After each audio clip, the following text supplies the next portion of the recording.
مرزا ابو طالب کی پیدائش 22 نومبر 1600 کو ہوئی، جیسے شائستہ خان کے نام سے مشہور ہوئے، جو ایک جرنیل اور مغل بنگال کے صوبیدار تھے۔ شہنشاہ اورنگزیب کے ماموں اس نے اپنے دور حکومت میں ایک اہم شخصیت کے طور پر کام کیا۔ شائستہ خان نے ابتدائی طور پر دکن پر حکومت کی، جہاں اس کی مراٹھا حکمران شیواجی سے جھڑپ ہوئی۔ تاہم، وہ 1664 سے 1688 تک بنگال کے گورنر کے طور پر اپنے دور میں سب سے زیادہ قابل ذکر تھے۔ شائستہ خان کے اقتدار میں شہر ڈھاکہ اور صوبے میں مغل اقتدار نے اپنی بلندیوں کو حاصل کیا۔ ان کی کامیابیوں میں قابل ذکر مساجد کی تعمیر شامل ہے، جیسے ست گمبوج مسجد اور چٹاگانگ کی فتح کا mastermind. Shaista Khan English East India Company کے ساتھ اینگلو مغل جنگ شروع کرنے کا بھی ذمہ دار تھا۔ ابتدائی زندگی بنگال میں ایسٹ انڈیا کمپنی کے پہلے گورنر ولیم ہیجز کی ڈائری کے مطابق شائستہ خان کی سالگرہ نومبر 22 کو تھی۔ شائستہ خان فارسی نژاد تھے۔ ان کے دادا مرزا گیس بیگ اور والد ابو الحسن آصف خان بالترتیب مغل بادشاہ جہانگیر اور شاہ جہاں کے وزیر تھے۔ اس کے شاہی خاندان کے ساتھ خاندانی روابط بھی تھے، جو ملکہ نورجہاں کے پھوپھی اور مہارانی ممتاز محل کے بھائی تھے۔ جہانگیر نے شائستہ خان کو ان کی خاندانی خدمات اور مغل دربار میں مقام کے اعتراف میں مرزا کے لقب سے نوازا۔ خان نے مغل فوج اور دربار میں تربیت حاصل کی اور خدمات انجام دیں، متعدد ترقیاں حاصل کیں اور مختلف صوبوں کے گورنر مقرر ہوئے۔ اس نے ایک کامیاب فوجی کمانڈر کے طور پر بھی شہرت پیدا کی اور اپنے بھتیجے، شہزادہ اورنگزیب کے قریب ہوا، جب دونوں نے گولکنڈہ کی بادشاہی کے خلاف جنگ لڑی۔ مرہٹوں کے ساتھ محاذ آرائی 1659 میں اورنگ زیب کے مغل تخت سے الحاق کے بعد اس نے شائستہ خان کو ایک بڑی فوج کے ساتھ دکن کا وائسرائے بنا کر اس معاہدے کو نافذ کرنے کے لیے بھیجا جو مغلوں نے بیجاپور کی عادل شاہی کے ساتھ کیا تھا۔ معاہدے کے ذریعے عادل شاہی نے وہ علاقہ جو اس نے پہلے احمد نگر سلطنت سے مغلوں کو دے دیا تھا۔ تاہم اس علاقے کا مراٹھا حکمران شیواجی نے بھی سخت مقابلہ کیا، جس نے 1659 میں عادل شاہی جنرل افضل خان کے قتل کے بعد شہرت حاصل کی تھی۔ جنوری 1660 میں شائستہ خان اورنگ آباد پہنچا اور تیزی سے آگے بڑھا پونے پر قبضہ کر لیا، جو شیواجی کے دائرے کا مرکز تھا۔ اس نے مرہٹوں کے ساتھ شدید لڑائی کے بعد چکن اور کلین اور شمالی کوونکن کے قلعے پر بھی قبضہ کر لیا۔ مرہٹوں کے پونے شہر میں داخلے پر پابندی لگا دی گئی اور مقامی لوگوں سے مغلوں کی دوری غلطی نکلی۔ 5 اپریل 1663 کی شام کو ایک شادی کی تقریب نے جلوس نکالنے کی خصوصی اجازت حاصل کی تھی۔ شیواجی اور اس کے تقریباً 400 آدمیوں میں سے بہت سے لوگ دولہے کے باراتیوں کے بھیس میں پونے میں داخل ہوئے۔ دوسروں نے شائستہ خان کے ماتحت کام کرنے والے مراٹھا جرنلوں کے مزدوروں اور سپاہیوں کے لباس میں چھوٹی چھوٹی پارٹیوں میں داخلہ لیا۔ آدھی رات کے بعد، انہوں نے نواب کے احاطے پر چھاپا مارا اور پھر اسے قتل کرنے کی کوشش میں محل میں داخل ہوئے۔ مرہٹوں نے محل کے صحن میں گھس کر محل کے محافظوں کو ذبح کر دیا۔ الجھن اور تاریکی کا فائدہ اٹھاتے ہوئے مغل افواج کے وسیع کیمپنگ کے باوجود مرہٹے محل اور پونے سے فرار ہو گئے۔ شہر میں اچانک اور جرأت مندانہ حملے سے حیران اورنگزیب نے غصے میں شائستہ خان کو بنگال منتقل کر دیا، یہاں تک کہ رواج کے مطابق منتقلی کے وقت اسے سامین دینے سے بھی انکار کر دیا۔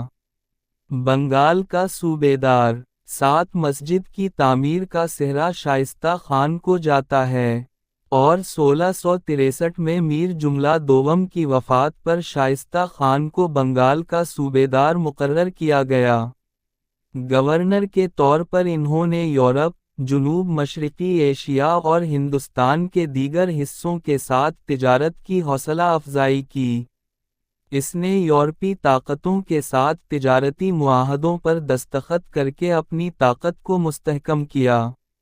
اپنی طاقتور حیثیت کے باوجود وہ اورنگ زیب کے وفادار رہے، اکثر تجارتی تنازعات اور دشمنیوں میں ثالثی کرتے رہے۔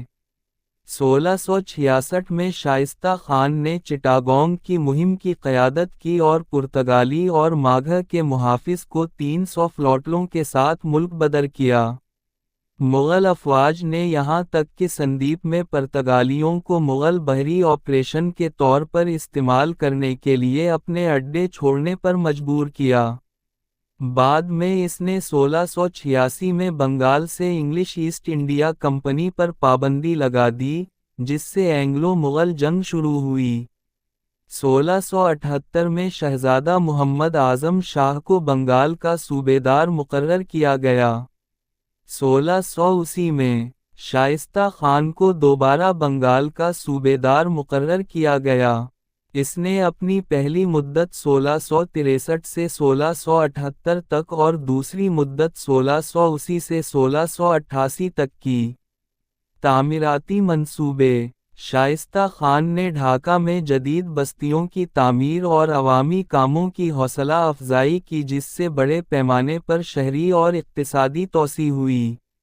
وہ فنون لطیفہ کے سرپرست تھے اور انہوں نے صوبے بھر میں شاندار یادگاروں کی تعمیر کی حوصلہ افزائی کی، جس میں مساجد، مقبرے اور محلات شامل ہیں جو ہند، سارسینک اور مغل فن تعمیر کی بہترین نمائندگی کرتے ہیں۔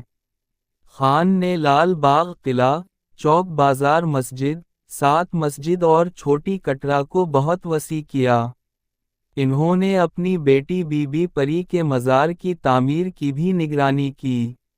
بنگال پہنچنے پر شائستہ خان کو اراکانی قزاقوں کو شکست دینے کا سامنا کرنا پڑا۔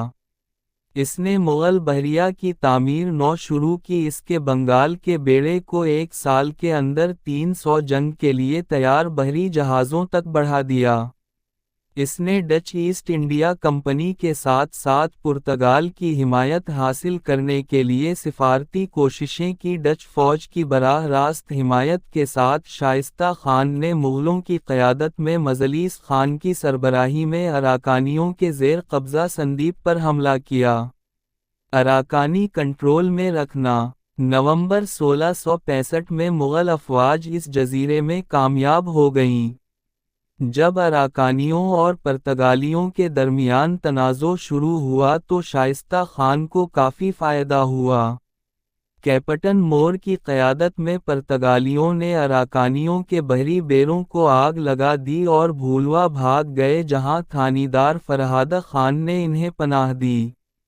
فرہادہ نے پھر انہیں شائستہ کے پاس بھیج دیا۔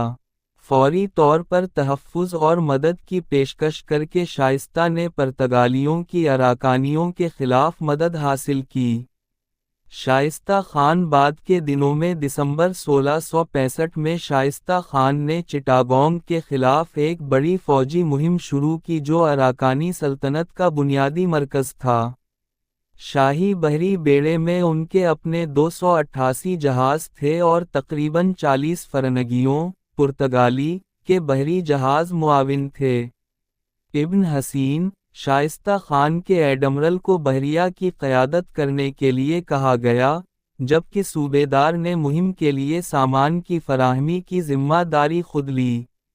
اس نے فرہادہ خان اور میر مرتضیٰ کو بھی زمینی راستہ اختیار کرنے کا حکم دیا۔ مجموعی کمان شائستہ خان کے بیٹے بزرگ امید خان کو دی گئی۔ 230 مغلوں اور پرتگالیوں نے بحری جنگ میں غلبہ حاصل کیا۔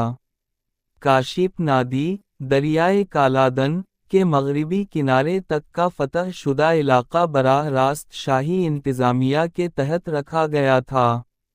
چٹاگانگ کا نام بدل کر اسلام آباد رکھ دیا گیا اور یہ ایک مغل فوجدار کا ہیڈ کوارٹر بن گیا۔ 230 شائستہ خان نے کوچ بہار اور کامروپا پر مغلوں کے کنٹرول پر دوبارہ زور دیا۔ اراکانیوں کے خلاف اپنی فتح کے بعد اس نے ہزاروں بنگالی کسانوں کو رہا کرنے کا حکم دیا جو اراکان فورسز کے ہاتھوں قید تھے۔ شائستہ خان 12 نومبر 1682 کو ایک بیٹے کے باپ بنے۔ اپنے آخری سالوں میں شائستہ خان ڈھاکہ چھوڑ کر دہلی واپس آ گئے۔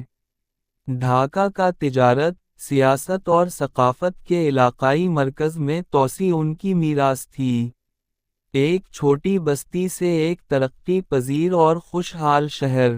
کہا جاتا ہے کہ اس نے بنگلہ دیش کی کرنسی، ٹاکا، کو اتنا مضبوط بنایا کہ 8 مون، تقریباً 295 کلو گرام پراسیس شدہ چاول یا چل، ایک ٹکے سے خریدے جا سکتے تھے۔ شائستہ خان مسجد شائستہ خان کی ایک بڑی کھڑی یادگار ہے، جو اس کے محل کی بنیاد پر بنائی گئی ہے۔ بنگالی اور مغل فن تعمیر کے منفرد عناصر کو شامل کرتے ہوئے، یہ ایک اہم سیاحوں کی توجہ کا مرکز ہے اور ایک قابل قدر تاریخی یادگار ہے جسے آج بنگلہ دیش کی حکومت نے محفوظ کیا ہے۔ 1694 کو شائستہ خان